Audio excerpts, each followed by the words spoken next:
pretty soon after the lockdowns hit, the pandemic, hit, we actually had the viral, actually, it's a acute viral ORG. So it actually kind of gave what the patient would present with and how you might make that patient meet criteria. Because before then, and before that subset, that criteria subset, we were all kind of like, well, they do, they don't, they're on oxygen, they have this, they have that. We didn't really have any criteria. So actually, truth be told, I think MCG was the first to come up with a criteria subset, so that we can direct our payers to say, absolutely, they're here, we're treating them, and this is why we need to be reimbursed. So we've been able to leverage that very much so. There was a COVID one that was created during the pandemic. And so when that guideline was created, that became very helpful to us because obviously there was no rules or nobody knew how to manage that piece. So we used that with not only our team, but with our internal teams as we did huddles and working with our enterprise physician advisors. So that was very supportive for us at that very crucial time where things were very stressful. The viral illness guidelines were fantastic, and they really gave the team something to measure up against as far as should this patient be admitted, should they not be. It was really difficult because the world having had no experience with COVID, there was probably a tendency, especially in the beginning, to over-admit.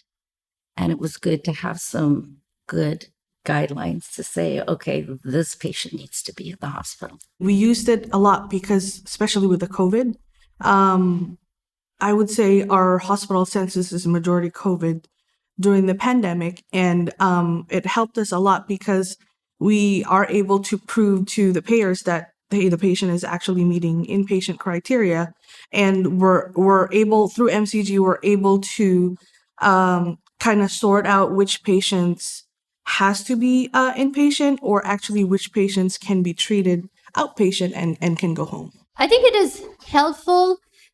And I would say everything was in such a flux state during the pandemic. So I won't say that I am an expert at it, but it definitely helped those patients that fell in the gray zone where they're not acutely sick in the ICU, where, they're definitely inpatient, but then they're not well enough to be discharged within 48 hours. Then you use those, and that has helped a lot. We did find it helpful, especially with our inpatient reviews, because we were, obviously seeing people coming in with COVID, but then they also had multiple comorbidities. And so the staff did find it really helpful that was available to them. Yes. Oh, it was very helpful. And I think people were waiting.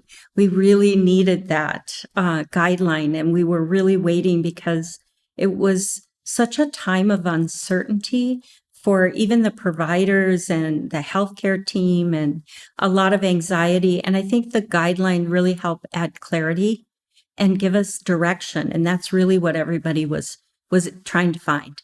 It seemed like other organizations, the CDC, it would change every week. And I think we were relying on MCG to save us in there.